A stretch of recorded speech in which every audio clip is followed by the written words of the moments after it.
வணக்கம். பிபிசிஜி 175 கீழ் நம்ம இன்னைக்கு பார்க்கக்கூடிய கோர்ஸ் சைக்காலஜி ஃபார் லிவிங். அதாவது வாழ்க்கைக்காக உளவியலின் போற்றம் என்னங்கிறதையும் நம்ம இன்னைக்கு பிபிசிஜி 175 வாழ்வதற்கான உளவியல் கோர்ஸ்ல பார்க்க போறோம். வாழ்வதற்கான உளவியல் கோர்ஸ்ல இருக்கக்கூடிய முதல் விஷயம் என்னன்னா சைக்காலஜி அண்ட் செல்ஃப்னு சொல்றோம். அதாவது சைக்காலஜி அண்ட் செல்ஃப், சுயத்திற்கான உளவியல், நம்ம வாழ்வதற்கு உளவியலின் முக்கியத்துவம், இது எல்லாத்தையும் பார்க்கறதுக்கு முன்னாடி உளவியல் என்றால் என்னங்கிறத தெரிந்து கொள்ள வேண்டியது மிக மிக அவசியமான ஒரு விஷயமா இருக்கு. உளவியல் என்றால் சைக்காலஜி இல்லையா? இந்த சைக்காலஜிக்கான அர்த்தம் என்ன? சைக்காலஜிங்கிறது ஆரம்ப காலத்திலிருந்தே சைக்காலஜிக்கு வெவ்வேறு விதமான டெஃபினேஷன்ஸ், வெவ்வேறு விதமான அர்த்தங்கள் கொடுத்துட்டு வந்துட்டே இருக்காங்க. சைக்காலஜி நம்ம ஆரம்ப காலத்துல பார்க்கும் பொழுது இது ஒரு கிரீக் வார்த்தையாகும். இந்த கிரீக் வார்த்தையில சைக்கோஸ் என்றால் ஸ்பிரிட், சோல், மைண்ட், இந்த 3 விஷயங்கள் சொல்றாங்க. அதே லோகோஸ் என்றால் ஸ்டடி. அப்போ இது ஆரம்ப காலத்துல என்ன சொல்லிட்டு வந்தாங்கன்னா, it is a study of soul, இல்ல ஸ்பிரிட், இல்ல மைண்ட்ன்னு சொன்னாங்க. ஆரம்ப காலத்துல ஸ்பிரிட்டாக இருந்தது. அதற்கு பிறகு கொஞ்சம் சோலுங்கிற விஷயத்த சொன்னாங்க. அப்புறம் மைண்டுங்கிற விஷயத்த சொன்னாங்க. இந்த 3 வார்த்தைகளுமே நம்மளால அளக்க முடியாது. இந்த 3 வார்த்தைகளையுமே அறிவியலுங்கிற விஷயம் ரொம்ப குறைவாக இருக்குது. அப்போ இப்ப இருக்கிற காலகட்டங்கள்ல நம்மளோட சோலா இருக்கலாம், ஸ்பிரிட்டா இருக்கலாம், மைண்டா இருக்கலாம், இந்த விஷயங்கள் எதுவுமே ரொம்ப சயின்டிபிக்கா இல்லைங்கிற பட்சத்துல சைக்காலஜி, உளவியலுக்கு ஒரு சயின்டிபிக்கான டெஃபினேஷன் தேவைப்பட்டுச்சு. அப்படி உருவான டெஃபினேஷன் தான் இப்போ நம்ம உபயோகப்படுத்துற சைக்காலஜிக்கான டெஃபினேஷன்.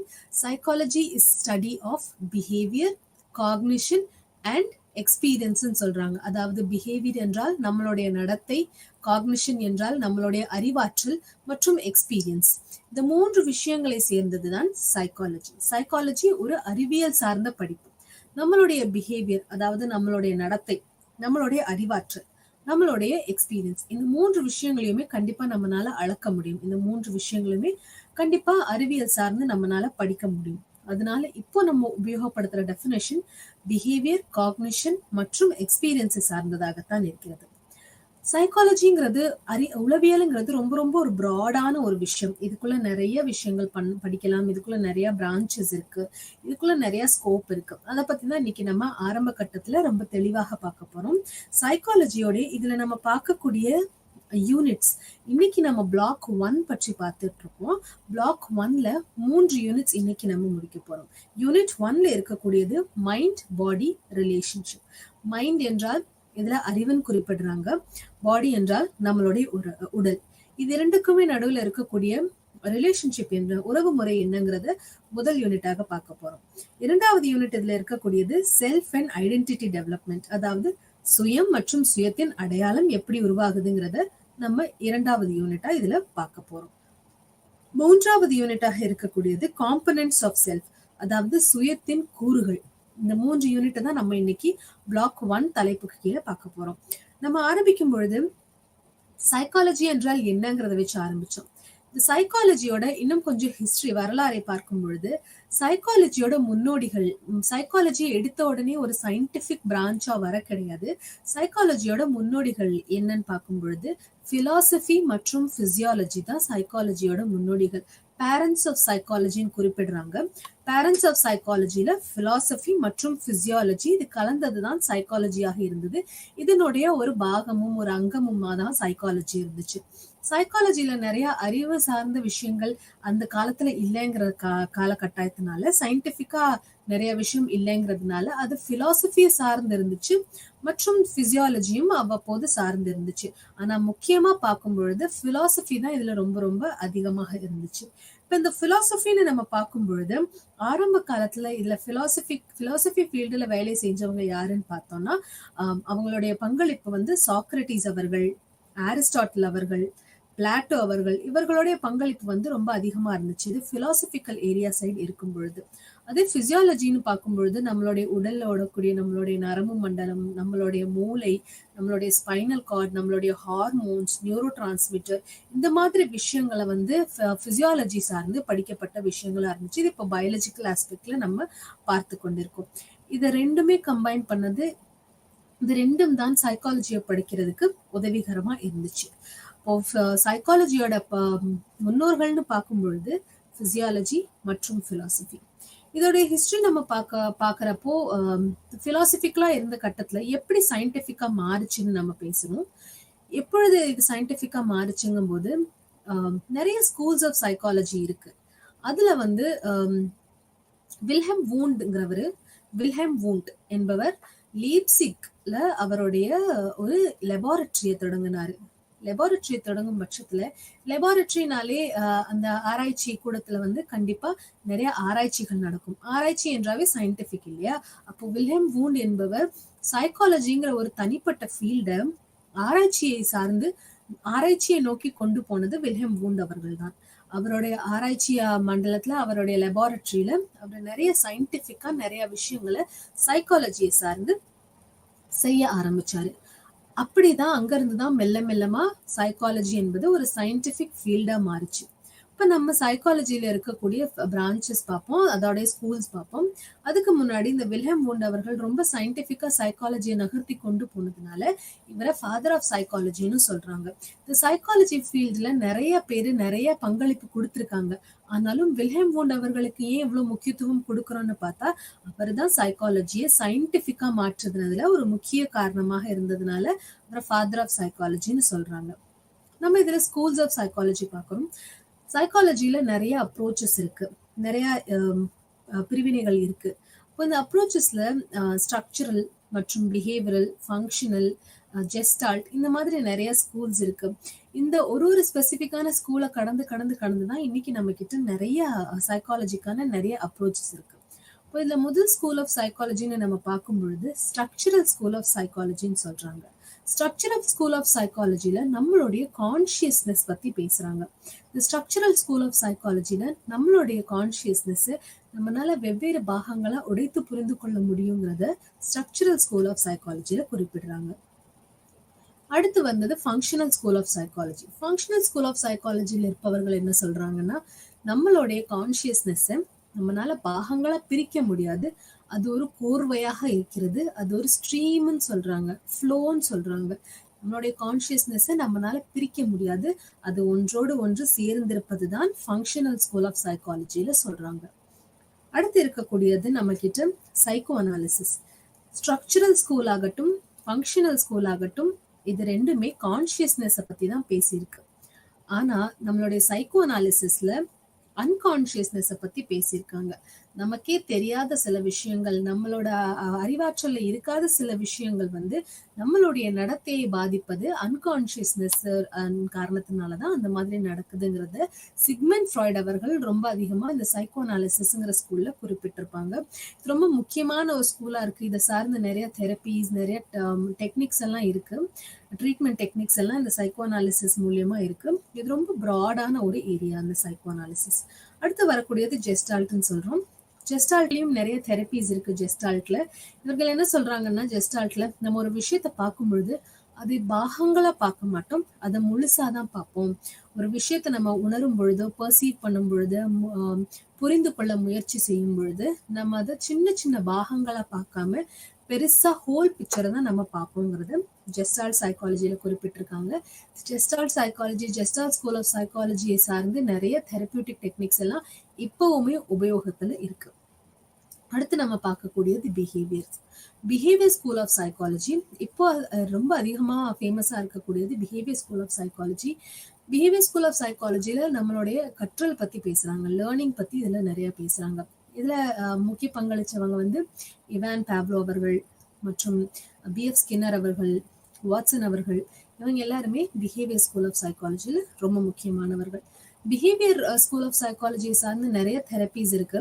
உதாரணத்துக்கு aversion therapy, systematic desensitisation, classical conditioning மற்றும் ஆப்பரண்ட் கண்டிஷனிங்கை பிரித்து வெவ்வேறு விதமான சைக்கலாஜிக்கல் தெரப்பீஸ் இதுல இருக்குது.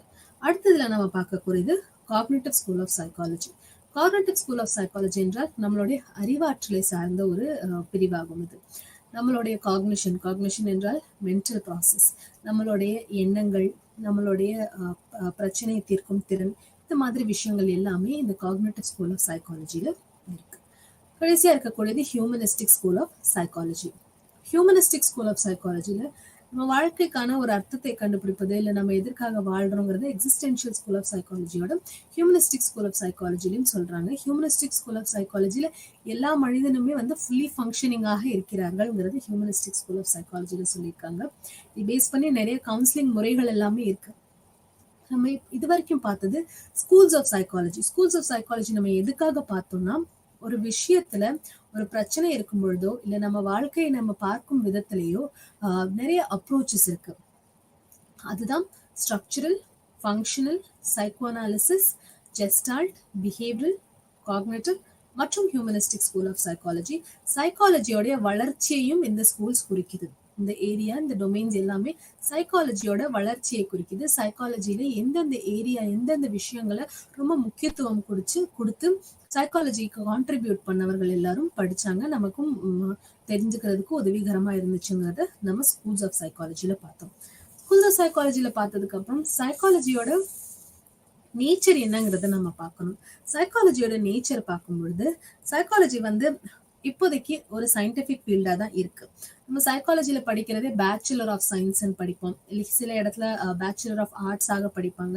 பேச்சுலர் ஆஃப் சயின்ஸ் ஆக படிக்கும் பொழுது கண்டிப்பா அது ஒரு சயின்டிபிக் ஃபீல்டாகத்தான் இருக்கிறது. இது ஒரு சயின்டிபிக் ஃபீல்டா இருக்கும் பொழுது இதோடைய முதல் நேச்சர் என்னன்னு பார்க்கும்பொழுது இது ஒரு சயின்டிபிக் ஸ்டடியாக இருக்கிறது.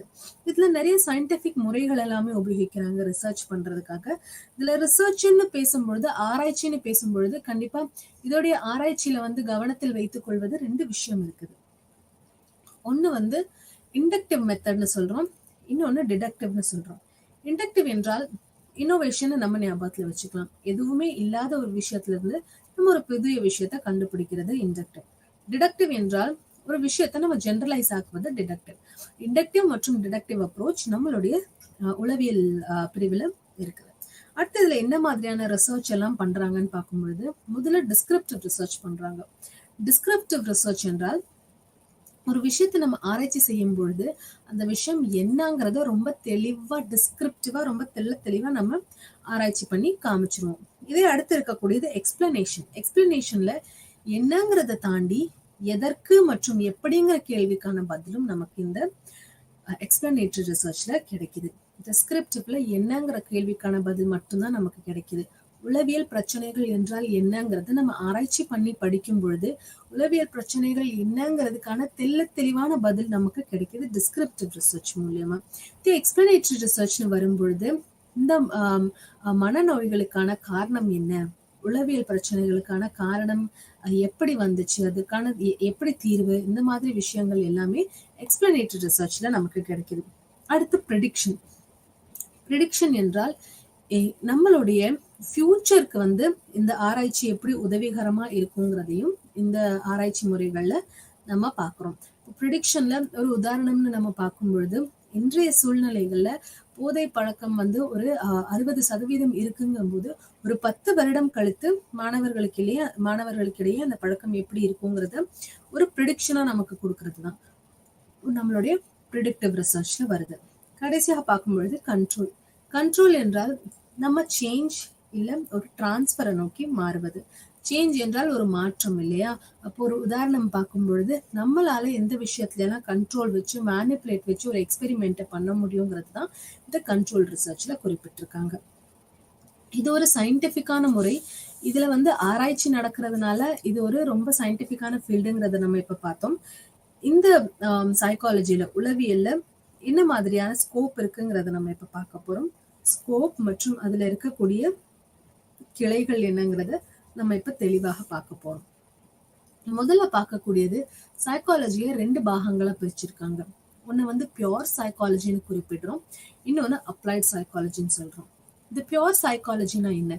சைக்காலஜி ஒரு டிகிரி கோர்ஸா எடுத்து படிக்கும் பொழுது நம்ம பியோர் சைக்காலஜி கண்டிப்பா படிப்போம். பியோர் சைக்காலஜி என்றால் அந்த ஒரு விஷயம், ஒரு கான்செப்ட், அதோடைய தியரி, அதோடைய ஆரம்ப நிலையில எப்படி இருந்துச்சு, இப்ப எப்படி மாற்றம் வந்திருக்கு, இந்த விஷயங்கள் எல்லாமே பியோர் சைக்காலஜி. நம்ம ஒரு பேசிக் சைக்காலஜி கோர்ஸ் படிக்கிறோம் இல்லையா, அது வந்து ஒரு பியோர் சைக்காலஜிக்கு அடங்கும். ஏன்னா அதுல தியரிஸ் கான்செப்ட்ஸ்ங்கிறது நம்ம ரொம்ப பியூரா படிப்போம். அடுத்து அப்ளைட் சைக்காலஜி. அப்ளைட் சைக்காலஜி என்றால் பியோர் சைக்காலஜில நம்ம படிச்ச கான்செப்ட்ஸையும் தியரிஸையும் எப்படி அப்ளை பண்ணுவோங்கிறது தான் அப்ளைட் சைக்காலஜியில் இருக்கக்கூடிய விஷயம். அப்போ அப்ளைட் சைக்காலஜியில் அப்ளிகேஷன்ஸ் ஆஃப் பிரின்சிபல்னு சொல்றாங்க. அப்ளிகேஷன்ஸ் ஆஃப் தியரிஸ், பியூர் சைக்காலஜியில் நம்ம படித்த தியரிஸை எப்படி அப்ளை பண்ணணுங்கிறது அப்ளைட் சைக்காலஜி. நம்ம சைக்காலஜியில உளவியல் இருக்கக்கூடிய பிரான்ச்சஸ், ஃபீல்ட்ஸ், கிளைகள் இது எல்லாத்தையும் பிரிக்கும் பொழுது பியூர் சைக்காலஜி மற்றும் அப்ளைட் சைக்காலஜி அடிப்படையில தான் நம்ம இந்த கிளைகளை பிரிக்கிறோம். இப்போ அதுல பியூர் சைக்காலஜியில என்னென்ன விஷயங்கள் வருதுன்னு பார்க்கும்பொழுது முதல்ல இருக்கக்கூடியது ஜென்ரல் சைக்காலஜி. ஜென்ரல் சைக்காலஜில பேசிக்கா நம்ம சைக்காலஜி என்றால் என்ன, சைக்காலஜியோட ஹிஸ்டரி என்ன, இந்த மாதிரி விஷயங்களை படிப்போம். சைக்காலஜில இருக்கக்கூடிய நிறைய கான்செப்ட்ஸ், லேர்னிங், மெமரி, இந்த மாதிரி விஷயங்கள் எல்லாம் நம்ம ஜென்ரல் சைக்காலஜில படிப்போம். அடுத்து இருக்கக்கூடியது அப்நார்மல் சைக்காலஜி.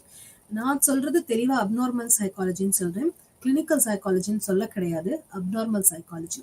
அப்நார்மல் சைக்காலஜில உளவியல் சார்ந்த மனநோய்களுக்கான பிரச்சனைக்கான காரணம், தீர்வு, இந்த விஷயத்தையெல்லாம் அப்நார்மல் சைக்காலஜில ஒரு தியரியா நம்ம படிப்போம், ஒரு கான்செப்டாக நம்ம அதை படிப்போம். அடுத்து இருக்கக்கூடியது பயாலஜிக்கல் சைக்காலஜி.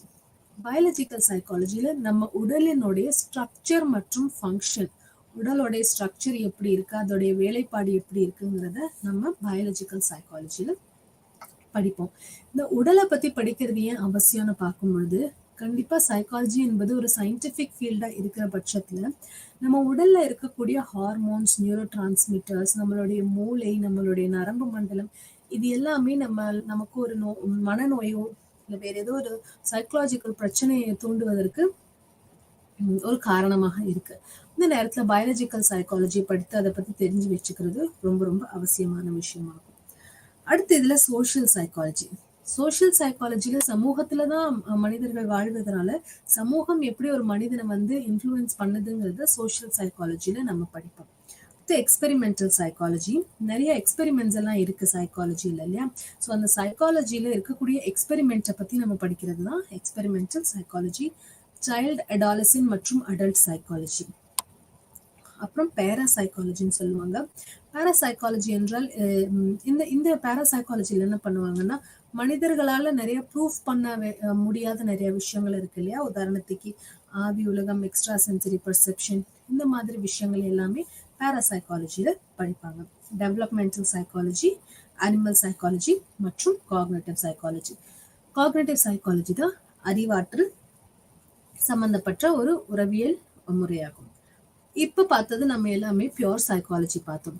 இந்த பியூர் சைக்காலஜில இப்ப நம்ம பார்த்த கிளைகள் எல்லாத்துலயுமே நம்ம அந்த கிளைகள் என்னங்கிறது ரொம்ப தீவிரமா படிப்போம், ரொம்ப டீட்டெயிலா படிப்போம்.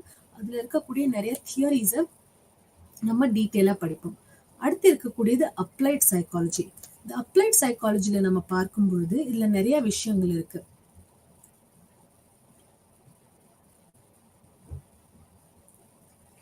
இப்ப நம்ம பியூர் சைக்காலஜில பார்த்த விஷயங்கள் எல்லாத்தோடையும் அப்ளிகேஷன் தான் அப்ளைட் சைக்காலஜி. இப்போ இதுல என்னென்ன விஷயங்கள் இருக்குன்னு பார்க்கும்பொழுது இண்டஸ்ட்ரியல் சைக்காலஜி மற்றும் கிரைம் சைக்காலஜி, இந்த இரண்டு ஏரியாவுமே பார்க்கும்பொழுது கண்டிப்பா இதுல அப்ளிகேஷன் சார்ந்த, பிரின்சிபலோடைய அப்ளிகேஷன் சார்ந்த விஷயங்கள் நிறைய இருக்கும் இல்லையா? அடுத்து கிளினிக்கல் சைக்காலஜி. அப்நார்மல்ல நம்ம என்ன கான்செப்ட்ங்கிறத படிக்கிறோம், அதுக்கான அப்ளிகேஷன் எப்படிங்கிறத கிளினிக்கல் சைக்காலஜில நம்ம படிக்கிறோம். அடுத்து educational psychology, military psychology, legal psychology, health psychology, sports psychology, aerospace psychology மற்றும் ஆர்கனைசேஷனல் சைக்காலஜி. இப்ப நாம பார்த்தது எல்லாமே ஒரு சில கிளைகள் தான் சைக்காலஜில. பியூர் மற்றும் அப்ளைட் சைக்காலஜி சார்ந்த சில கிளைகளை தான் பார்த்திருக்கோம். இதையும் தவிர்த்து இன்னும் நிறைய வகையான கிளைகள் இருக்கு நம்மளோட உளவியல்ல. இன்னும் நிறைய படிப்பு, இன்னும் நிறைய ஆராய்ச்சி முறைகள் உளவியல்ல இருக்கு. நம்ம பார்த்தது சில முக்கியமான கிளைகள். இப்ப இதுல நம்ம எல்லாத்துக்குமே ஜென்ரலா தெரிஞ்ச சில சைக்காலஜிக்கான ஃபீல்டுன்னு பார்க்கும்பொழுது முதல்ல கிளினிக்கல் சைக்காலஜி எல்லாத்துக்கும் தெரியும். கவுன்சிலிங் சைக்காலஜி நிறைய பேருக்கு தெரியும். Health psychology, cognitive, organisational, industrial, environmental, sports psychology, personality psychology மற்றும் cross cultural psychology, forensic psychology, இந்த மாதிரி ஃபீல்டு எல்லாமே ரொம்ப எல்லாத்துக்குமே பரிச்சயப்பட்ட ஒரு ஃபீல்டாகத்தான் இருக்கு. அடுத்து நம்ம பார்க்கும்பொழுது அப்ளிகேஷன் பார்க்க போறோம். இந்த சைக்காலஜியை நம்ம படிக்கிறோம் இல்லையா, உளவியலை படிக்கும் பொழுது இந்த உளவியலுக்கான அப்ளிகேஷன் என்ன? முக்கியமா நம்ம இப்ப பார்த்துட்டு இருக்கிற கோர்ஸே சைக்காலஜிக்கான, நம்மளுடைய வாழ்க்கையில சைக்காலஜிக்கான முக்கியத்துவம் என்ன, நம்மளுடைய வாழ்க்கையில சைக்காலஜி என்ன பங்கு வகிக்கிறதுங்கிறத தான் நம்ம இந்த ஒரு கோர்ஸ்ல பார்த்துட்டு இருக்கோம். அதுல முக்கியமா பார்க்க வேண்டியது சைக்காலஜியோட அப்ளிகேஷன்ஸ் என்ன, நம்ம சைக்காலஜி படிக்கிறது எந்த விதமா நம்ம வாழ்க்கையில அப்ளை பண்ண முடியும், எந்த விதமா நம்ம வாழ்க்கைக்கு உதவிகரமா இருக்குதுங்கிறது தான் நம்ம இப்ப பார்க்க போறோம். முதல் விஷயம் என்னன்னா, மனோ ஆரோக்கியத்தை மேம்படுத்தி கொடுப்பதற்காக நம்ம சைக்காலஜி படிக்கிறோம். சைக்காலஜி படிக்கும்பொழுது மனோ ஆரோக்கியம் என்றால் என்ன, எந்த விஷயங்கள் எல்லாம் மன ஆரோக்கியங்கள் நமக்கு உதவிகரமா இருக்குதுங்கிறது நம்ம தெரிஞ்சுக்கும் பொழுது நம்ம மன ஆரோக்கியத்தை காப்பாத்தி வச்சுக்கிறதுக்கும் அதை மேம்படுத்துவதற்கும் நமக்கு ரொம்ப ரொம்ப உதவிகரமா இருக்கு சைக்காலஜி. மன ஆரோக்கியம்னா மென்டல் ஹெல்த்ன்னு சொல்லுவாங்க இல்லையா, நம்மளுடைய பிசிக்கல் ஹெல்த். நம்மளுடைய பிசிக்கல் ஹெல்த் எவ்வளவு முக்கியமோ, நம்ம எப்படி நம்ம உடலை பார்த்துக்கிறோமோ அதே மாதிரிதான் நம்மளுடைய மென்டல் ஹெல்த்தையும் நம்ம பார்த்துக்கணும், மன ஆரோக்கியத்தையும் பார்த்துக்கணும். மன ஆரோக்கியமும் பிசிக்கல் ஹெல்த்தும் நல்லா இருந்துச்சுன்னாதான், உடல் ஆரோக்கியமும் மன ஆரோக்கியமும் நல்லா இருந்துச்சுன்னாதான் நம்மளால தினசரி வாழ்க்கையில நார்மலா செயல்பட முடியும். அடுத்து இதுல இருக்கக்கூடியது, நம்ம ஒரு வேளை நம்ம மன ஆரோக்கியம் சரியா இல்லாவிட்டால், சீராக இல்லாவிட்டால் அதற்கான ட்ரீட்மெண்ட் முறைகள் என்ன, நம்ம உளவியல் படிக்கும் பொழுது நம்ம அதை புரிஞ்சுக்கலாம். அடுத்து இருக்கக்கூடியது நம்மளுடைய வளர்ச்சி, growth மற்றும் டெவலப்மெண்ட். growth மற்றும் டெவலப்மெண்ட்டுக்கான என்ன வித்தியாசம்? தமிழ் அதை நம்ம பார்க்கும் பொழுது இரண்டுமே வளர்ச்சி தான். ஆனா growthக்கும் டெவலப்மெண்ட்டுக்கும் என்ன வித்தியாசம்னு பார்க்கும் பொழுது, growthங்கிறது ஒரு குவான்டிடேட்டிவ் விஷயம். அதாவது நம்மளுடைய ஹைட் க்ரோ ஆகுது, நம்மளுடைய பாடியில growth இருக்குது. ஆனா டெவலப்மெண்ட் என்றால் முழுவதுமாக அந்த விஷயம் இருக்க வேண்டும். உதாரணம் பார்க்கும் பொழுது, செடியிலையும் தான் வளர்ச்சி இருக்கு, செடியும் தான் வளருது. ஆனா செடி டெவலப் ஆகுதான்னு பார்க்கும் பொழுது இல்லை, ஆனா மனிதன் டெவலப் ஆகுறாங்க. சொல்லுவாங்க இல்லையா, ஆளும் வளரணும் அறிவும் வளரணும், அதுதான் டெவலப்மெண்ட். நம்ம வளர்ந்துட்டே தான் இருப்போம், நம்மளுடைய காக்னிட்டிவ் டெவலப்மெண்ட் வளரணும், நம்மளுடைய அறிவாற்றல் வளரணும், நம்மளுடைய பிஹேவியர் வளரணும். ஸோ இது எல்லாமே எந்த விஷயங்களை நம்மளால எண்ணிக்கையில அளக்க முடியலையோ அதெல்லாம் வளர்ச்சி. ஸோ growth அண்ட் டெவலப்மெண்ட் இது ரெண்டுமே நம்ம சைக்காலஜியில அவசியமா புரிஞ்சுக்க வேண்டிய விஷயம். இது ரெண்டுமே லைஃப் ஸ்பேன் டெவலப்மெண்ட் மற்றும் டெவலப்மெண்டல் சைக்காலஜியில படிக்கக்கூடிய முக்கியமான ஒரு விஷயங்கள். இப்போ growth மற்றும் டெவலப்மெண்ட்டை புரிஞ்சுக்கிறதுக்கு சைக்காலஜி நமக்கு உதவிகரமாக இருக்குது. அடுத்து பார்க்கும்பொழுது கற்றல் பிரச்சனைகளை புரிஞ்சுக்கிறதுக்கும் அந்த கற்றல் பிரச்சனைகளுக்கான தீர்வு காண்பதற்கும் நமக்கு சைக்காலஜி உதவிகரமா இருக்கு. உதாரணத்திற்கு நிறைய கற்றல் சம்பந்தப்பட்ட பிரச்சனைகள் எல்லாம் இருக்கு இல்லையா, டிஸ்லெக்சியா இருக்கு, ஸ்பெசிபிக் லேர்னிங் டிசபிலிட்டிஸ் எல்லாம் இருக்கு. இது எல்லாமே கற்றல் சார்ந்த பிரச்சனைகள். கற்றல் சார்ந்த பிரச்சனைகளை முதல்ல ஐடென்டிஃபை செய்வதற்கே சைக்காலஜி முக்கிய பங்கு வகிக்குது. அதோட சேர்த்து அதுக்கான தீர்வு காண்பதற்கும் உதவிகரமா இருக்கு. அடுத்து இதுல இருக்கக்கூடியது ஒர்க் பிளேஸ் கம்யூனிகேஷன். வேலை செய்யற இடத்துல நிறைய நேரங்கள்ல பிரச்சனை வருவதற்கான காரணம் இருக்கு. அந்த பிரச்சனை ஏன் வந்துச்சு, பிரச்சனைக்கான தீர்வு என்னங்கிறத கண்டுபிடிக்கிறதே ரொம்ப கஷ்டமாகும். ஆனா சைக்காலஜில அந்த விஷயத்திற்கான ஒர்க் பிளேஸ் கம்யூனிகேஷன் எப்படி இருக்கணும், அதை எப்படி என்ஹான்ஸ் பண்ணலாங்கிறத சைக்காலஜில நம்ம புரிஞ்சுக்கிறதுக்கு உதவிகரமா இருக்கு. அடுத்து நம்மளுடைய பர்பஸ் அண்ட் மீனிங், வாழ்க்கைக்கான அர்த்தம் என்னங்கிறது சைக்காலஜி நமக்கு கண்டுபிடிக்கிறதுக்கு உதவிகரமா இருக்கு. எக்ஸிஸ்டென்ஷியல் சைக்காலஜி, டிரான்சென்டல் சைக்காலஜிங்கிற சில கிளைகள்ல இதை பத்தி ரொம்ப டீப்பா படிக்கிறாங்க. ஸோ சைக்காலஜியோட அப்ளிகேஷன், ப்ராக்டிக்கல் அப்ளிகேஷன்ல என்னங்கிறத இப்ப நம்ம பார்த்தோம். இதை இன்னும் நுணுக்கமாக அடுத்தடுத்து வரக்கூடிய யூனிட்ஸ்லயும் பிளாக்ஸ்லயும் நம்ம பார்ப்போம். இப்போ இருக்கக்கூடியது இந்தியாவில் உளவியல். இதுல நம்ம ரெண்டு விஷயம் பார்ப்போம், நம்ம அதை குழப்பிக்க கூடாது. இந்தியாவில் உளவியல் மற்றும் இந்திய உளவியலின் பங்களிப்புகள். இந்தியாவில் உளவியல் என்றால், இந்த உளவியலுங்கிற பிரான்ச் ஆரம்பத்துல சயின்டிபிக்கா வரும்பொழுது இது மேல்நாடுகள்ல தான் ரொம்ப அதிகமா ஃபேமஸா இருந்துச்சு, வெஸ்டர்ன் கண்ட்ரீஸ்ல ரொம்ப ஃபேமஸா இருந்துச்சு. அப்ப இந்த உளவியலை இந்தியாவுக்கு கொண்டு வரதுல சிலர் ரொம்ப முக்கிய பங்கு வகிச்சிருக்காங்க. அவங்க யாருன்னு பார்க்கும்போது, துர்கானந்த் சின்ஹா அவர்கள், ராத்நாத் ராத் அவர்கள், கிரீஸ்வர் மிஸ்ரா அவர்கள், பரமேஸ்வரன் அவர்கள், சின்ஹா அவர்கள், ஜே.பி. தாஸ் அவர்கள், உதய பரீக் அவர்கள், திரிபாதி அவர்கள், ஆர்.சி. மிஸ்ரா அவர்கள், அஜித் மோஹந்தி அவர்கள் மற்றும் டி.எஸ். சரஸ்வதி. ஸோ இவங்க எல்லாருமே சைக்காலஜி உளவியல் இந்தியால கொண்டு வர்றதுக்கு உதவிகரமா இருந்தாங்க. 1916 டிபார்ட்மெண்ட் ஆஃப் சைக்காலஜி கல்கத்தால துவங்கப்பட்டுச்சு. அதற்கு பிறகு சைக்காலஜில இந்தியால நிறைய பாகங்கள்ல சைக்காலஜி துவங்கப்பட்டுச்சு. புனேல துவங்கப்பட்டுச்சு, மெட்ராஸ்ல துவங்கப்பட்டுச்சு மற்றும் நிறைய பாகங்கள்ல நிமான்ஸ் இருக்கு மற்றும் ராஞ்சில முக்கியமான ஒரு இன்ஸ்டிடியூஷன்ஸ் எல்லாம் இருக்கு. இது எல்லாமே வந்து சைக்காலஜி இந்தியால ஆரம்ப கட்டத்துல வந்தப்போ இந்த இன்ஸ்டிடியூஷன்ஸ் மற்றும் இவர்கள் எல்லாத்தோடைய பங்குமே வந்து ரொம்ப ரொம்ப முக்கியமா இருந்துச்சு. சைக்காலஜி இந்தியன் சயின்ஸ் காங்கிரஸ்ல சேர்க்கப்பட்டதும் சைக்காலஜி ஒரு சயின்ஸா மாற்றும் பொழுது சைக்காலஜியோடைய உலக அளவிய கான்ட்ரிபியூட்டர்ஸ் எல்லாரும் அந்த காங்கிரஸ்ல வந்து பார்ட்டிசிபேட் பண்ணதும், சமிக்ஷா என்ற ஜேர்னல் வந்து வெளியிட்டதும் இது எல்லாமே ரொம்ப முக்கியமான ஒரு மைல்ஸ்டோனா இருக்கும் இந்தியால சைக்காலஜி வந்ததுக்கு அப்புறம். அடுத்து நம்ம பாக்குறது இந்திய உளவியல் பங்களிப்பு. இந்திய உளவியல் என்றால் என்ன? இந்திய உளவியல் என்றால் உளவியல்ல வந்து நிறைய விஷயங்கள் இந்தியால இருந்து எடுக்கப்பட்ட விஷயங்களாக இருக்கு. உதாரணத்துக்கு மெடிடேஷன் என்கிற முறை. மெடிடேஷன் என்கிற முறை நம்மளுடைய யோகால இருக்கு, புத்தர் கொடுத்த முறைகள்ல இருக்கு. மற்றும் யோகா மற்றும் மைண்ட்ஃபுல்னஸ்ங்கிறது ரொம்ப ரொம்ப இந்தியாவை சார்ந்த ஒரு விஷயம். ஆனா இந்த விஷயம் இப்ப நிறைய ரிலாக்ஸேஷன் டெக்னிக்காகவும் மைண்ட்ஃபுல்னஸ் டெக்னிக்காகவும் இது யாரு கண்டுபிடிச்சு வச்சிருக்காங்கன்னு பார்க்கும் பொழுது வெஸ்டர்ன் கண்ட்ரீஸ்ல இது ரொம்ப அதிகமா உபயோகிக்கப்படுது. இப்போ இந்த கவுன்சிலிங்கிற முறையை வந்து நம்மளுடைய பகவத்கீதையில இருந்து எடுத்த விஷயம் தான். அந்த மகாபாரத போர்ல நடக்கும் பொழுது அர்ஜுனன் அவர்களுக்கு கிருஷ்ணர் கொடுத்த ஒரு உபதேசம் தான் கவுன்சிலிங்னே ஒரு ஓவர்வியூவாக பார்க்கப்படுது. அப்படி பார்க்கும் பொழுது உளவியல்ல இந்தியாவோட பங்களிப்பு கண்டிப்பா அதிகமா இருக்கு. ராமாயணத்திலிருந்தும் மகாபாரதத்திலிருந்தும் யோகாவிலிருந்தும் உபனிஷத்துல இந்த மாதிரி விஷயங்கள்ல இருந்து நிறைய கான்செப்ட்ஸ் சைக்காலஜில எடுத்து படிச்சுட்டு இருக்கோம். அது ரொம்ப உதவிகரமாகவும் இருக்கு, நிறைய ட்ரீட்மெண்ட் முறைகளாகவுமே இருக்கு. நம்ம ஜேக்கப்சன் ரிலாக்ஸேஷன் டெக்னிக்ங்கிற ஒரு முறையை பார்த்தோம் போன வகுப்புல. அந்த முறை வந்து என்னன்னா நம்மளுடைய உடல்ல இருக்கிற ஒவ்வொரு பாகங்களுக்கும் முக்கியத்துவம் கொடுத்து அந்த பாகத்தை ரிலாக்ஸ் பண்றது. கந்தசஷ்டி கவசத்திலையும் அதே விஷயம் தான் இருக்கு இல்லையா? சோ நிறைய விஷயங்கள் இந்திய சைக்காலஜி இந்தியாவிலிருந்து எடுக்கப்பட்ட விஷயம் சைக்காலஜிக்கு பங்களிப்பு கொடுத்திருக்கு. அதுதான் இந்த இந்தியன் சைக்காலஜின்னு சொல்றோம்.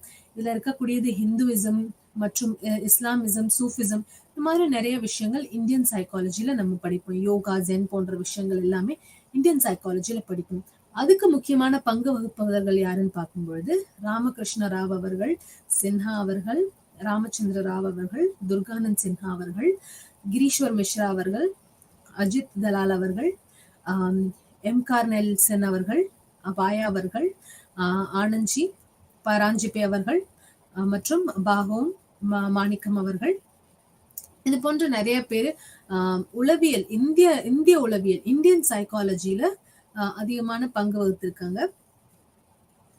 கண்டிப்பா இந்தியால சைக்காலஜி எப்படி என்னங்கிறதையும் இந்தியன் சைக்காலஜி என்னங்கிறதும் நமக்கு கண்டிப்பா வித்தியாசம் புரிஞ்சிருக்கும். அடுத்து நம்ம பார்க்கக்கூடியது மனம் உடல் உறவு.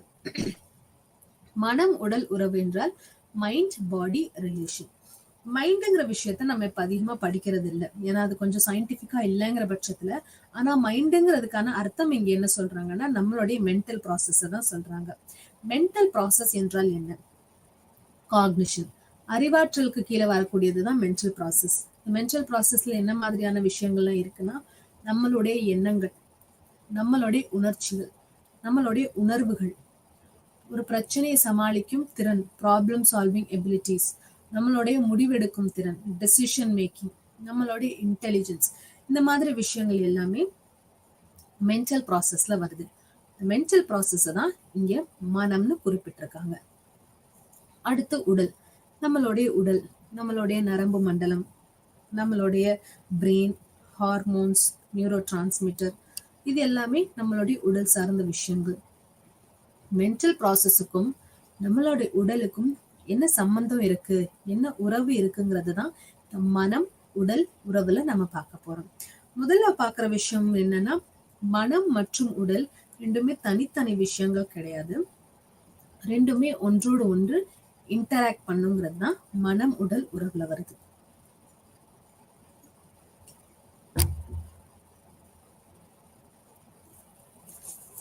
இது ரெண்டுமே எப்படி இன்டராக்ட் பண்ணுன்னு பார்க்கும்பொழுது ஒரு உதாரணம் பார்ப்போம்.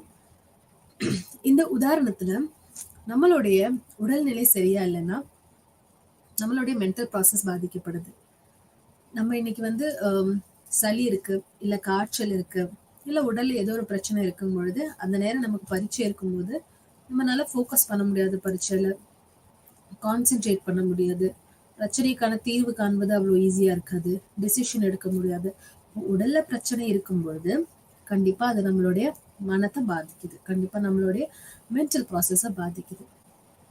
மென்டல் ப்ராசஸ்ல பிரச்சனை இருக்கும்போது நம்ம உடலை எப்படி பாதிக்குதுங்கிறதையும் நம்ம பார்ப்போம். நமக்கு ஸ்ட்ரெஸ் இருக்கு, ரொம்ப அதிகமான ஒரு ஸ்ட்ரெஸ் இருக்கு, மன அழுத்தம் இருக்குங்கும் போது சில சமயங்கள்ல அந்த மன அழுத்த காரணத்தினால நமக்கு காய்ச்சல் வரலாம், மன அழுத்த காரணத்தினால தலைவலி வரும். அடிக்கடி நம்ம உணரக்கூடிய விஷயம். வேலையில் ரொம்ப ஸ்ட்ரெஸ் இருந்துச்சுன்னா தலைவலி வந்துடும். அதனால மனம் மற்றும் உடல் இது ரெண்டுத்துக்குமே ஒரு உறவு இருக்கு. WHO என்ன சொல்றாங்கன்னா, நம்மளுடைய ஹெல்த்ங்கிறதுக்கு, ஹெல்த் என்பது வெறும் பிசிக்கல் ஹெல்த் மட்டும் இல்ல, மென்டல் ஹெல்த்ங்கிறது தான். அப்படிங்கறது எப்படி சொல்றாங்கன்னு பார்க்கும்பொழுது, not just absence of disease, அதாவது நோய் இல்லாமல் இருப்பது மட்டும் நல்ல உடல்நிலை இல்லை, கம்ப்ளீட் மென்டல் வெல்பீயிங் இருக்க வேண்டும், மனநலம் இருக்க வேண்டும். நம்மளுடைய உடல் நலம் மற்றும் மனநலம் ரெண்டுமே சீராக இருக்கும் பொழுதுதான் நமக்கு ஹெல்தியா இருக்கோங்கிறத WHO குறிப்பிட்டிருக்காங்க. இப்போ இந்த மைண்ட் பாடி ரிலேஷன் பார்த்ததுக்கு அப்புறம் இதுல சைக்கோசோமேட்டிக் விஷயம்னு ஒண்ணு சொல்றாங்க. Psychosomatic and somatopsychological factor, மனோதத்துவ மற்றும் சொமேட்டோ உளவியல் காரணிகள். மனோதத்துவம் அதாவது இப்போ இதுல சைக்கோசோமேட்டிக்னா என்னன்னு பார்க்க போறோம். சைக்கோ என்றால் சைக்கலாஜிக்கல் விஷயம், சொமேட்டிக் என்றால் உடல் சார்ந்த விஷயம். அப்போ இது நம்ம மைண்ட் பாடி ரிலேஷன் மாதிரியே தான் இருக்கு இல்லையா? இது ஏறக்குறைய பார்க்கும் பொழுது சைக்கலாஜிக்கல் என்றால் நம்மளுடைய மென்டல் ப்ராசஸ், சொமேட்டிக் என்றால் நம்மளுடைய உடல் விஷயம். இப்போ இதுல நம்ம பார்க்குற விஷயம் சைக்கோசோமேட்டிக்ல நம்ம நிறைய நேரங்கள்ல சைக்கலாஜிக்கல் உளவியல் காரணிகளால நிறைய வலி, நிறைய பிசிக்கல் பெயின், நிறைய சொமேட்டிக் பிரச்சனைகள் வருது. இப்போ ஸ்ட்ரெஸ்ஸுக்கான ஒரு உதாரணம் நம்ம இப்ப பார்த்த மாதிரி தான். உடல்ல ஸ்ட்ரெஸ் இருக்கும் பொழுது என்ன ஆகுது? ஸ்ட்ரெஸ்ஸுங்கிறது ஒரு சைக்கலாஜிக்கல் ஃபேக்டர் தான் இல்லையா? அப்போ ஸ்ட்ரெஸ் இருக்கும் பொழுது கை கால் வலிக்கிறது, தலை வலிக்கிறது, தூக்கம் வராமல் இருப்பது, இது எல்லாமே வந்து ஒரு விஷயமா கருதப்படுது. இன்னொரு உதாரணம் பார்க்கும்பொழுது ஆங்ஸைட்டி, டிப்ரெஷன், இது எல்லாமே இன்னொரு விஷயமாக இருக்கு. அடுத்து நம்ம இதுல பாக்குற விஷயம் என்னன்னா சைக்கோசோமேட்டிக் இல்னஸ்ன்னு பார்ப்போம். சைக்கோசோமேட்டிக் இல்னஸ் என்றால் என்ன? என்னோட சைக்கலாஜிக்கல் ஃபேக்டர் மற்றும் உடல் ரீதியான ஃபேக்டர், இது ரெண்டும் சேர்த்து எப்படி இல்னஸ் வருதுன்னா, இந்த இல்னஸுக்கான ஒரு மெடிக்கல் காஸ் இருக்காது. நிறைய நேரங்கள்ல உடல்ல ஏதோ ஒரு இடத்துல வலி இருக்கும். அந்த வலிக்கு எல்லா ஸ்கேனுமே பண்ணிடுவாங்க, எல்லா டெஸ்ட்டுமே செஞ்சிருவாங்க, என்னென்ன மெடிக்கல் விஷயம் இருக்கோ எல்லாமே பண்ணிடுவாங்க. ஆனா எல்லாமே நார்மலா இருக்குன்னு சொல்லுவாங்க, ஆனா உடல்ல வலி இருந்து கொண்டே இருக்கும். அதுக்கான காரணம் இந்த சைக்கோசோமேட்டிக் இல்னஸ் தான். ஏதோ ஒரு சைக்கலாஜிக்கல் பிரச்சனை தான், ஏதோ ஒரு சைக்கலாஜிக்கல் காரணி தான் நம்மளுடைய உடல்ல அந்த மாற்றத்தை கொண்டு வந்திருக்கு. ஒரு உதாரணம்னு பார்க்கும் பொழுது, சின்ன வயசுல ஒரு ட்ராமேட்டிக் ஈவெண்ட் இருந்துக்கலாம், இல்ல சமீபத்துல ஒரு ட்ராமேட்டிக் ஈவெண்ட் இருந்திருக்கலாம், மேபி ஒரு ஆக்சிடென்ட்டை நம்ம பார்த்திருக்கலாம், இல்ல ஒரு சூசைடை நம்ம பார்த்திருக்கலாம், நெருங்கிய நண்பரோ நெருங்கிய உறவினரோ யாரோ ஒருத்தரை இழந்திருக்கலாம். இது எல்லாமே என்ன பண்ணும்னா நம்ம உடல்ல ஒரு மாற்றத்தை கொண்டு வரும், ஒரு வலியையோ இல்ல ஏதோ ஒரு மாற்றத்தை கொண்டு வரும். அந்த மாற்றம் வந்து நமக்கு மெடிக்கல் காஸ் எதுவுமே இல்லை, ஆனா அந்த வலி இருந்து கொண்டே இருக்கும். இப்ப அதுக்கு வந்து சைக்கோசோமேட்டிக் இல்னஸ்ன்னு சொல்றாங்க. அதுக்கான தீர்வு எப்படி காண்பதுன்னு பார்க்கும் பொழுது, நம்ம அதற்கான தீர்வு சைக்காலஜிஸ்ட் இல்ல சைக்கியாட்ரிஸ்ட போகும்போது அவங்க அதற்கான தீர்வு என்னன்னு நமக்கு சொல்லுவதற்கு உதவி செய்வாங்க. இது சைக்கோசோமேட்டிக் இல்னஸ் பத்தி பார்த்தோம். அடுத்து நம்ம பார்க்கக்கூடிய முக்கிய விஷயம் பயோசைக்கோ சோஷியல் மாடல். பயோசைக்கோ சோஷியல் மாடல்னா என்னங்கிறது ரொம்ப அவசியமா நம்ம தெரிஞ்சுக்க வேண்டிய விஷயம். எதுக்காக அவசியமா தெரிஞ்சுக்கணும்னா, இப்ப நம்ம பள்ளியிலயோ இல்ல கல்லூரியிலயோ இல்ல வேலை செய்யற இடத்துலயோ நம்ம நண்பர் யாரோ ஒருத்தர் வந்து இல்ல நம்ம உறவினர் யாரோ ஒருத்தர் வந்து ரொம்ப அதிகமா போதைப் பொருள் உபயோகிக்கிறாங்க, இல்ல சிகரெட் யூஸ் பண்றாங்க, ஆல்கஹால் யூஸ் பண்றாங்கிற போது அதுக்கான காரணம் என்ன, தீர்வு என்னன்னு கண்டுபிடிக்கிறதுக்கு இந்த பயோசைக்கோ சோஷியல் மாடல் ரொம்ப ரொம்ப உதவிகரமா இருக்கு. இது ஒரு சின்ன உதாரணம் தான். இதெல்லாம் இன்னும் நிறைய விஷயங்கள். ஒரு குழந்தை வந்து ஆஹ் நல்லா சந்தோஷமா விளையாண்டுட்டு தான் இருந்துச்சு ஒரு 10 நாள் முன்னாடி. ஆனா சமீபத்துல அந்த குழந்தையோட நடத்தையில நிறைய மாற்றங்கள் பாக்குறோம். அமைதியா போய் உட்கார்ந்துக்குது, எந்த வேலையும் செய்ய மாட்டேங்குது, படிப்பும் குறைஞ்சிருச்சு, அம்மா அப்பாட்டையும் அதிகமா பேச மாட்டேங்குது. இதெல்லாம் எப்படி கண்டுபிடிக்கிறது? நிறைய உளவியல் சார்ந்த விஷயங்களை எப்படி கண்டுபிடிப்பது, அதற்கான காரணம் என்ன, அதற்கான தீர்வு என்னங்கிறத பயோசைக்கோ சோஷியல் மாடலை புரிஞ்சுக்கிட்டா நமக்கு உதவிகரமா இருக்கும். பயோ சைக்கோ சோஷியல் இந்த வார்த்தையிலேயே என்ன தெரியுதுன்னா, பயாலஜிக்கல், சைக்காலஜிக்கல் மற்றும் சோஷியல் ஃபேக்டர்ஸ், காரணிகள். முதல்ல நம்ம பார்க்கக்கூடியது பயாலஜிக்கல் ஃபேக்டர், அதாவது உயிரியல் பயன்பாடு. இந்த பயாலஜிக்கல் ஃபேக்டர் அல்லது உயிரியல் பயன்பாடுல ஒரு நோய் வருவதற்கோ, ஒரு பிரச்சனை வருவதற்கோ, மன அழுத்தம் வருவதற்கோ, நடத்தையில மாற்றம் வருவதற்கு நம்மளுடைய உயிரியல் மாற்றங்கள் எப்படி பங்கு வகிக்குதுங்கிறத பார்க்க போறோம்.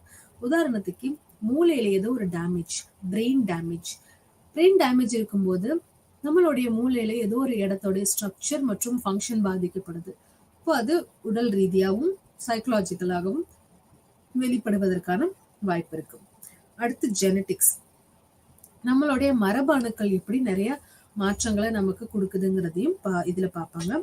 Hormones, neuro transmitter, nervous system, இந்த விஷயங்கள் எல்லாம் எப்படி ஒரு பழக்கத்தையோ ஒரு பிரச்சனையோ எப்படி வந்து தூண்டுது, அதற்கான தீர்வு எப்படி காணலாங்கிறத பயாலஜிக்கல் அப்ரோச்ல பார்ப்போம்.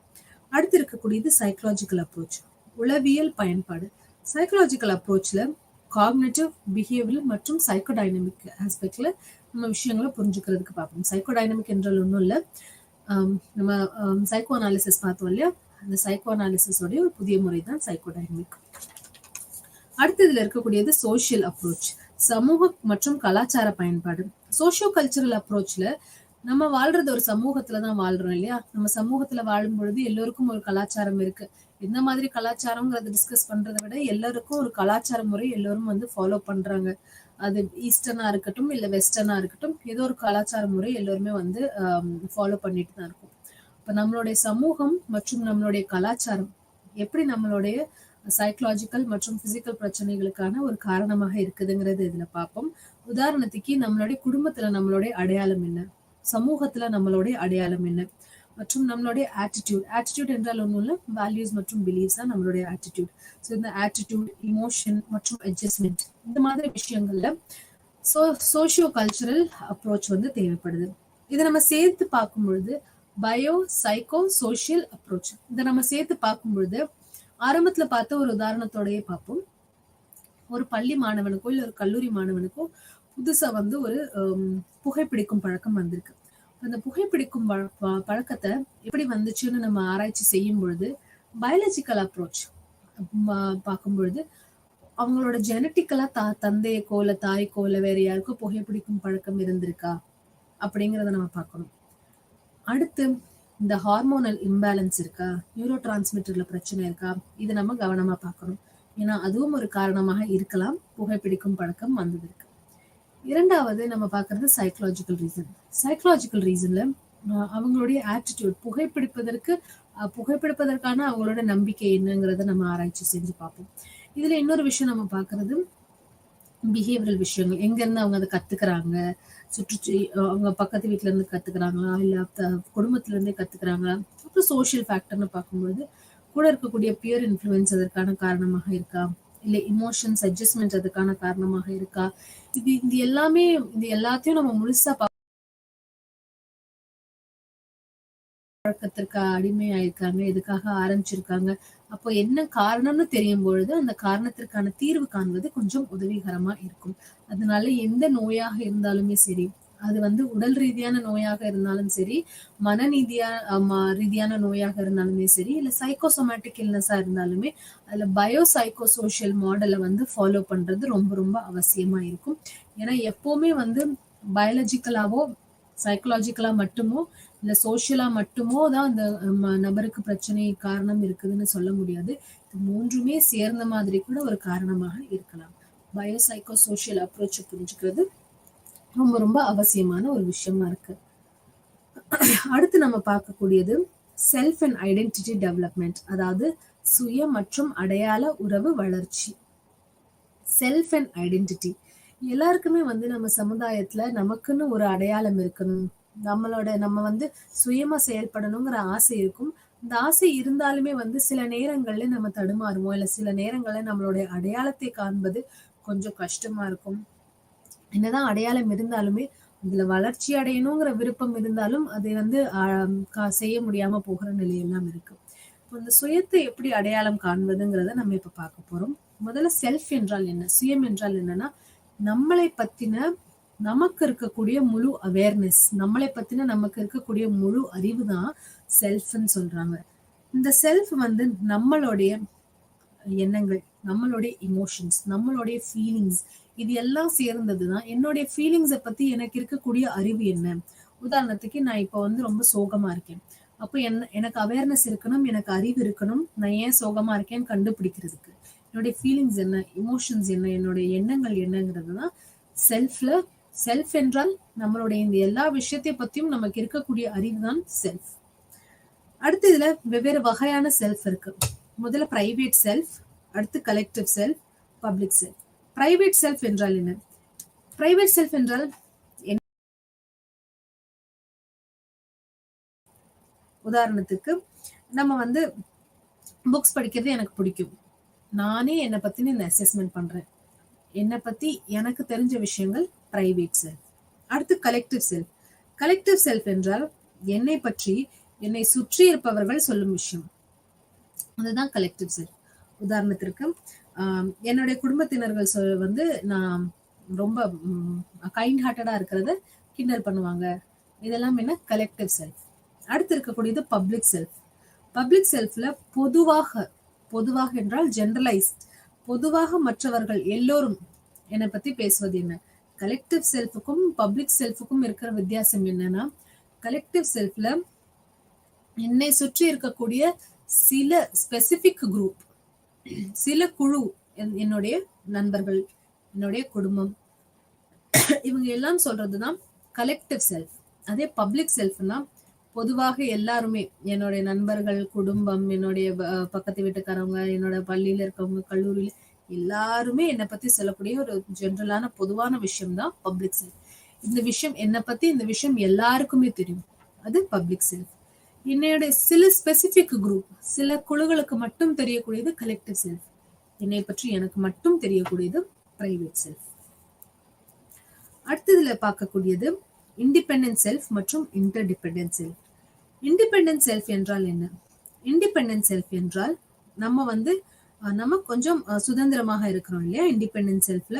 அப்போ இண்டிபெண்டன்ட் செல்ஃப்ல இருக்கக்கூடிய விஷயங்கள் எனக்கும் மற்றவர்களுக்கும் இருக்கக்கூடிய ஒரு இன்டராக்ஷன். அந்த இன்டராக்ஷன்ல என்னோட செல்ஃப் வந்து கொஞ்சம் இண்டிபெண்டா சுதந்திரமாக இருக்கு. இதே இன்டர்டிபெண்டன்ட்னு பார்க்கும்பொழுது எல்லாம் ஒன்றோடு ஒன்று பிணைப்பாக இருக்கிறது. இப்போ இண்டிபெண்டன்ட் செல்ஃப்ல பார்க்கும்பொழுது நான், என்னுடைய தந்தை, தாய், நண்பர்கள் எல்லாரும் தனித்தனியா இருக்காங்க.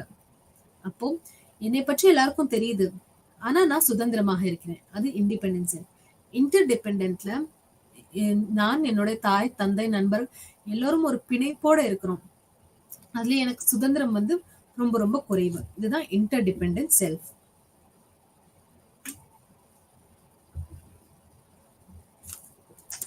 அடுத்து பார்க்கிறது culture, society and socialisation. Culture, society and socialisation பார்க்கும்பொழுது ஏன் சொசைட்டி அண்ட் சோஷியலைசேஷனுங்கிற விஷயத்த நம்ம இங்க பார்க்குறோம்னா, நம்ம ஏன்னா ஒரு குழுல வாழும் பொழுது, ஒரு சமூகத்துல வாழும் பொழுது கண்டிப்பா ஒரு கல்ச்சரால நம்ம வந்து சுற்றிப்பட்டு இருக்கிறோம்.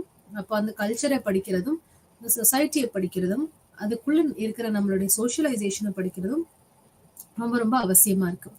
ஏன் அவசியமா இருக்குன்னா, நம்ம வந்து ஒரு சமூகத்துலதான் வாழ்ந்துட்டு இருக்கோம். அப்ப அதோட இன்ஃப்ளூயன்ஸ் எல்லாமே நம்ம மேல கண்டிப்பா இருக்கும்.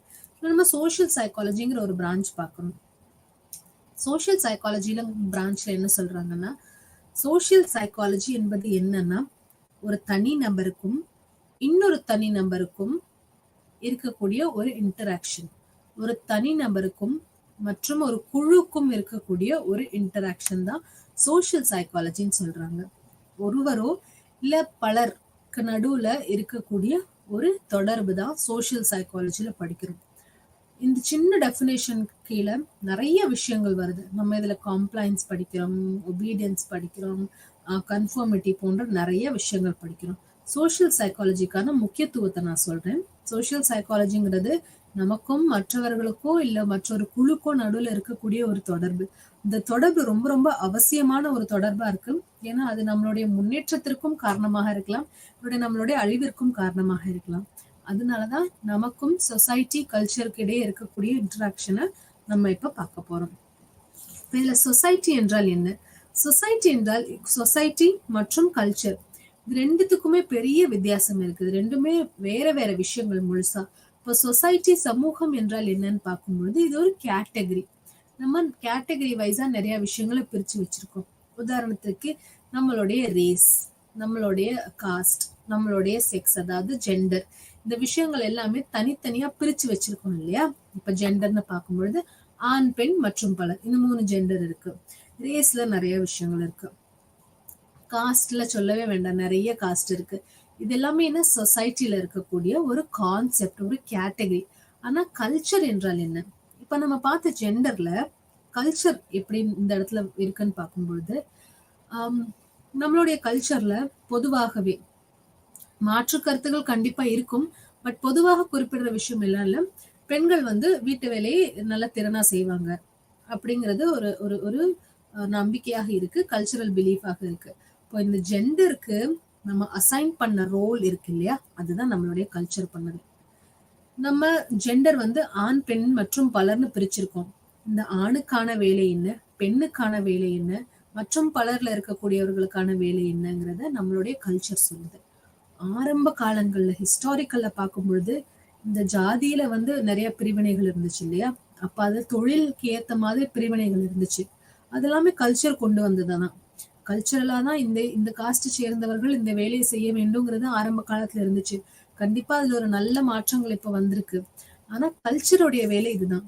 நம்மளுடைய சொசைட்டில இருக்கக்கூடிய ஸ்ட்ரக்சர்ஸ் இருக்கு இல்லையா, அதுக்கான ஒரு ரோல் அசைன் செய்வதுதான் கல்ச்சருடைய வேலை. பார்த்த உதாரணத்துல பெண்கள் ஆண்கள்ங்கிறது ஒரு கேட்டகரி, ஒரு ஸ்ட்ரக்சர்.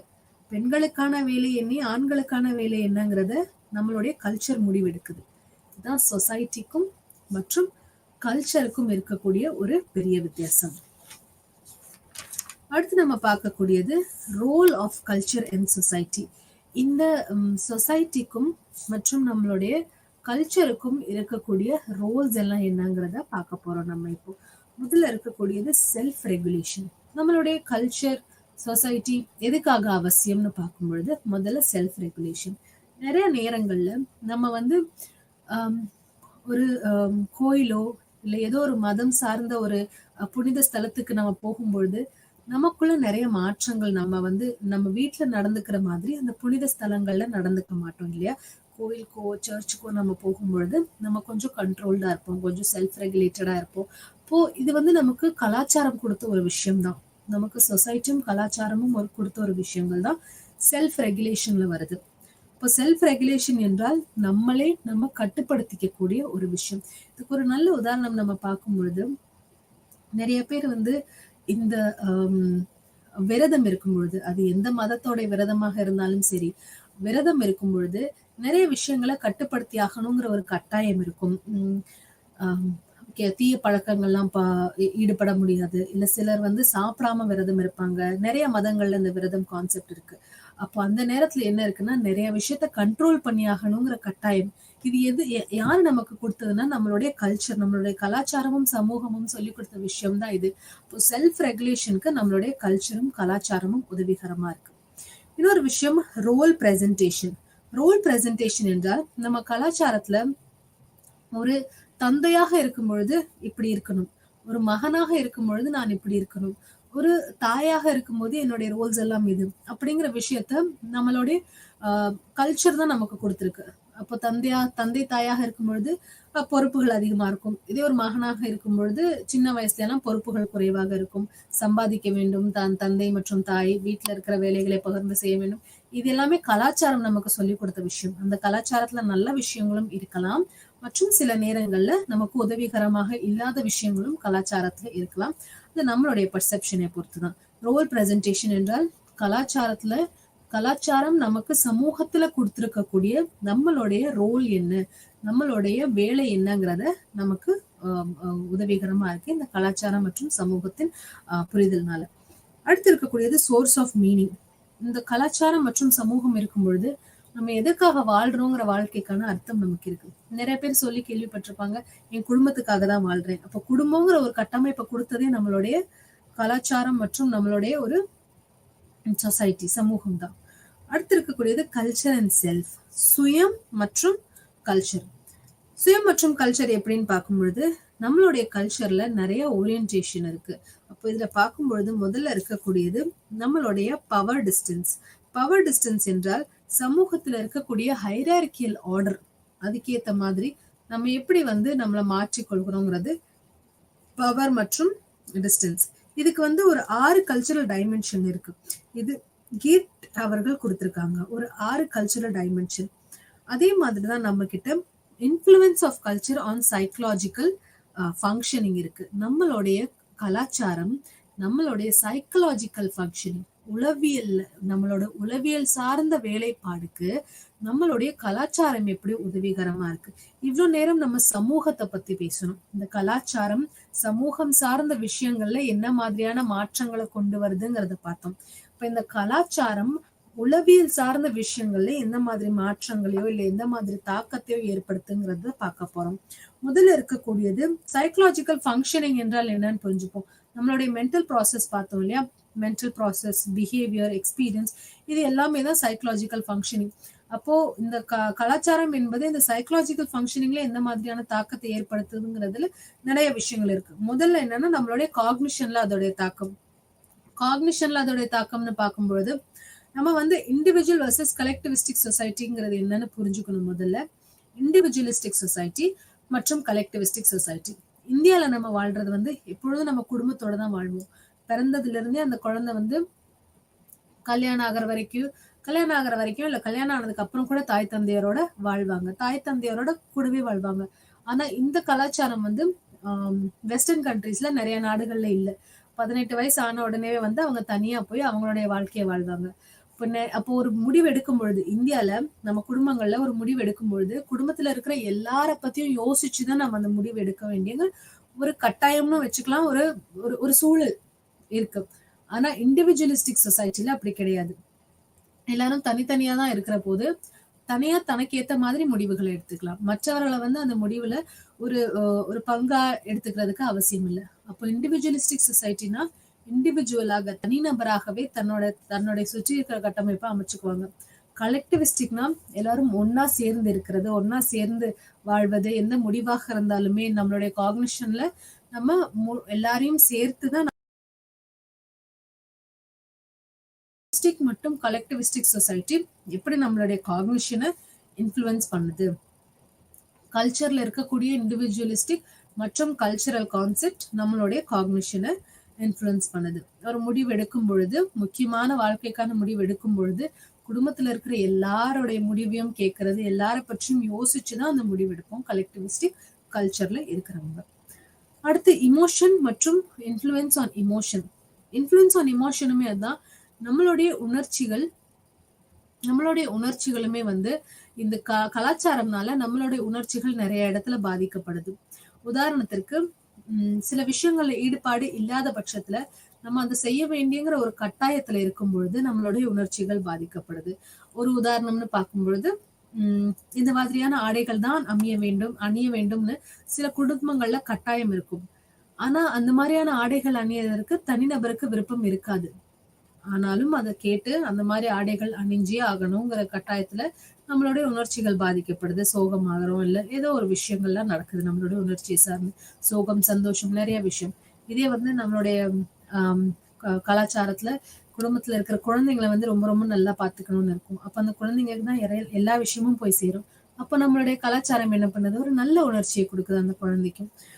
இன்னொன்னு மோட்டிவேஷன்லயுமே ரொம்ப முக்கியமான பங்கு இருக்கு. நம்மள மோட்டிவேட், சில கலாச்சாரங்கள் நம்மளை மோட்டிவேட் பண்ணிக்கிட்டே இருக்கும். ஆனா சில கலாச்சாரங்கள் அதுவே வந்து நமக்கு மோட்டிவேட். இண்டிவிஜுவலிஸ்டிக் சொசைட்டில எல்லாம் பார்த்தோம்னா மோட்டிவேஷனுக்கு ஆள் குறைவா இருக்கும்.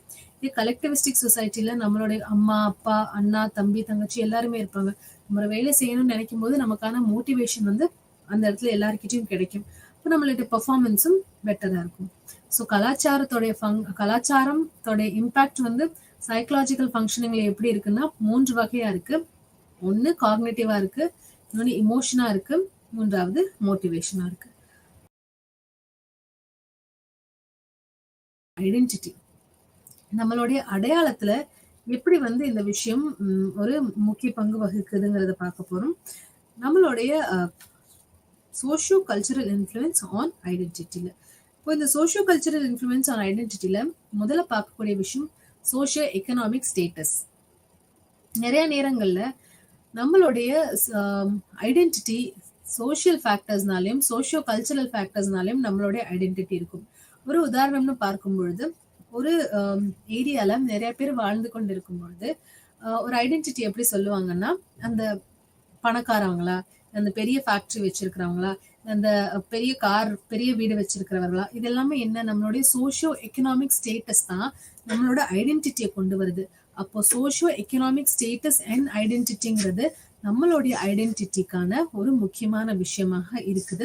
இந்த சோஷியோ எக்கனாமிக் ஸ்டேட்டஸ்ல வரக்கூடிய விஷயங்கள்லாம் என்னன்னு பார்க்கும் பொழுது நம்மளுடைய பொசிஷன், எஜுகேஷனல் அட்டைன்மெண்ட் மற்றும் நம்மளுடைய எக்கனாமிக் growth எல்லாமே சோஷியோ எக்கனாமிக் ஸ்டேட்டஸ் கீழே வருது. மற்றும் ஜெண்டர் அண்ட் ஐடென்டிட்டி நம்ம இப்ப பார்த்த சொசைட்டல் கட்டமைப்புல நம்ம இப்ப பார்த்த விஷயங்கள் ஆண் மற்றும் பெண், ஆண் பெண் மற்றும் பலர் அதுல இருப்பவர்கள், அது நம்மளுடைய ஒரு அடையாளமாக மாறுது. அப்புறம் நம்மளுடைய காஸ்ட் நம்மளுடைய அடையாளமாக மாறக்கூடிய சூழல் இருக்குது. அப்போ இது எல்லாமே நம்மளுடைய அடையாளத்திற்கான சோஷியோ கல்ச்சரல் ஃபேக்டர்ஸ் நம்ம இதை குறிப்பிடுறோம். சோஷியோ எக்கனாமிக் ஸ்டேட்டஸ், ஜெண்டர் மற்றும் காஸ்ட் நம்மளுடைய அடையாளத்திற்கான ஒரு ஃபேக்டராக இருக்குது. அடுத்து நம்ம பார்க்கக்கூடியது இதுல என்னன்னா, நம்மளுடைய ஃபேமிலி, நம்மளுடைய குடும்பம் எப்படி நம்மளை இன்ஃப்ளூயன்ஸ் பண்ணுதுங்கிறத பார்க்கிறோம். குடும்பம் நம்ம ஐடென்டிட்டியை எப்படி இன்ஃப்ளூயன்ஸ் பண்ணுது, நம்ம சுயத்துல வந்து குடும்பம் எப்படி ஒரு அடையாளமா இருக்குன்னு பார்க்கும்பொழுது இந்த பேரண்டிங் ஸ்டைல்ஸ் பார்க்கறது ரொம்ப அவசியம். இல்லை டயனா பொம்ரண்ட் அவர்கள் பேரண்டிங் ஸ்டைல்ஸ் கொடுத்துருக்காங்க. ஒரு 4 வகையான பேரண்டிங் ஸ்டைல் அவங்க இதில் சொல்லியிருக்காங்க. அத்தாரிட்டேட்டிவ், அத்தாரிட்டேரியன், பெர்மிசிவ் மற்றும் நெக்லெக்ட்ஃபுல். அத்தாரிட்டேட்டிவ் என்பவர்கள் அவங்களுடைய பேரண்டிங் ஸ்டைல், குழந்தை வளர்த்தும் ஒரு முறை எப்படி இருக்குன்னு பார்க்கும்பொழுது அவங்க டிமாண்டிங்காகவும் இருப்பாங்க, அதாவது கொஞ்சம் ஸ்ட்ரிக்டாகவும் இருப்பாங்க, அதே நேரத்துல வாமாவும் இருப்பாங்க, அதே நேரத்துல சில நேரங்கள்ல பாசமும் காமிப்பாங்க. அப்போ ஸ்ட்ரிக்டாவும் இருப்பார்கள் மற்றும் பாசமாகவும் இருப்பாங்க. அவங்க அத்தாரிட்டேட்டிவ். அடுத்து அத்தாரிட்டேரியன் என்பவர்கள் ரொம்ப ஸ்ட்ரிக்டா இருப்பாங்க, அதே நேரம் பாசமும் குறைவாக இருக்கும். அவங்க அத்தாரிட்டேரியன் சொல்லுவாங்க. ரொம்ப ரொம்ப ஸ்ட்ரிக்டான பெற்றோர்கள் பார்த்திருப்போம் இல்லையா, அவங்க எல்லாம் அத்தாரிட்டேரியன் கேட்டகரியில தான் வருவாங்க. அவங்கள பார்த்து அவங்க குழந்தைங்களே பயந்துக்கிற நிலையே இருக்கும். அடுத்து பெர்மிசிவ்ல நிறைய பெற்றோர்கள் வந்து அவங்க குழந்தைகளை கண்டுக்கவே மாட்டாங்க, டிமாண்டிங்காகவும் இருக்க மாட்டாங்க, அதே நேரத்துல ரொம்ப ரொம்ப பாசத்தையும் காமிப்பாங்க. அப்போ அந்த மாதிரி குழந்தைகள் எல்லாமே ஸ்பாயில்ட் கிட்ஸா வருவதற்கான வாய்ப்பு அதிகமா இருக்கு. கடைசியா பார்க்கக்கூடியது நெக்லெக்ட்ஃபுல் பேரண்டிங். நெக்லெக்ட்ஃபுல் பேரண்டிங்ல டிமாண்டிங்காக இருக்க மாட்டார்கள், அட் த சேம் டைம் ரொம்ப ஸ்ட்ரிக்டாகவும் இருப்பாங்க. இதுதான் வந்து நெக்லெக்ட்ஃபுல் ஸ்டைல். ஸோ இந்த பேரண்டிங் ஸ்டைல், குழந்தை வளர்க்கும் ஒரு தன்மை வந்து எப்படி ஒரு இண்டிவிஜுவலோட ஐடென்டிட்டியை கொண்டு வருதுங்கிறது டயனா பொம்ரண்ட் அவர்கள் ரொம்ப தெளிவா இதுல குறிப்பிட்டிருக்காங்க. அடுத்து இதுல இருக்கக்கூடியது நம்மளுடைய 3 parts ஆஃப் செல்ஃப்னு சொல்றாங்க. நம்மளுடைய சுயத்துல இருக்கக்கூடிய 3 கூறுகள் என்னங்கிறத பார்க்கணும். மெட்டீரியல் செல்ஃப் மற்றும் social self and spiritual self. Material self என்றால் நம்மளை சுத்தி இருக்கக்கூடிய பொருட்களோ நபர்களோ எப்படி நம்மளை தீர்மானிக்கிறாங்கிறது. சோஷியல் செல்ஃப் என்றால் நம்மளை சுத்தி இருக்கக்கூடிய சமுதாய கட்டமைப்பு எப்படி நம்மளை தீர்மானிக்குது. மற்றும் ஸ்பிரிச்சுவல் செல்ஃப் நம்மளுடைய ஆன்மீகம் எப்படி நம்மளை தீர்மானிக்குதுங்கிறது தான் 3 parts ஆஃப் செல்ஃப். 3 கூறுகள்ல நம்ம பார்க்கிறோம். ஆல்பர்ட் அவர்கள் ப்ரோபியம்ல நிறைய விஷயம் சொல்லியிருக்காரு. பர்சனாலிட்டியை சார்ந்து பார்க்கும் பொழுது ஆல்பர்ட் அவர்கள் ப்ரோபியம்ல நிறைய விஷயம் சொல்றாங்க. நம்மளுடைய பர்சனாலிட்டி 3ஆக இருக்கு. கார்டினல், சென்ட்ரல் மற்றும் செகண்டரியாக இருக்கும். அப்போ செல்ஃப் கான்செப்ட் மற்றும் செல்ஃப் எஸ்டீமும் இதுல ரொம்ப முக்கியமான விஷயமா இருக்கு. நம்மளோட ஐடென்டிட்டி தீர்வானதுக்கு அப்புறம் நமக்குள்ள நம்மளை பத்தின ஒரு கான்செப்ட் டெவலப் ஆகுது. அந்த கான்செப்ட் இருக்கும் பொழுது நமக்குள்ள நம்மளை பத்தின ஒரு செல்ஃப் எஸ்டீம் டெவலப் ஆகுது, சுய கருத்து நமக்கு வருது நம்மளை பத்தி, அதாவது செல்ஃப் கான்செப்ட் மற்றும் செல்ஃப் எஸ்டீமும் டெவலப் ஆகுது. செல்ஃப் எஸ்டீம் என்றால் நம்மளை பத்தின நமக்கு இருக்கக்கூடிய வேல்யூஸ் தான் நம்மளுடைய செல்ஃப் எஸ்டீம்ல வருது. இதுல சோஷியல் ஆரிஜின் இருக்கு, மற்றும் இதுல நிறைய நம்மளை பத்தின உணர்ச்சிகள், நம்மளை பத்தின பிலாங்கிங்னஸ் நமக்கு இருக்கு. செல்ஃப் எஸ்டீம் எதற்காக புரிஞ்சுக்கணும்னா, செல்ஃப் எஸ்டீம் இல்லாதப்போ நிறைய உளவியல் பிரச்சனைகள் எல்லாம் வருவதற்கான வாய்ப்பு இருக்கு. உதாரணத்திற்கு லேக் ஆஃப் கான்ஃபிடன்ஸ், நம்மளுடைய கான்ஃபிடன்ஸ் குறைவாக இருப்பது, ஈட்டிங் டிஸார்டர் மற்றும் மனநோய்கள் வருவதற்கான வாய்ப்புகளும் இருக்கு செல்ஃப் எஸ்டீம்னால. ஸோ இது நம்ம பிளாக் 1ல இருக்கக்கூடிய யூனிட் 1, 2 மற்றும் 3 பாரும். அடுத்து பிளாக் 2ல் சந்திக்கும் வரை நன்றி, வணக்கம்.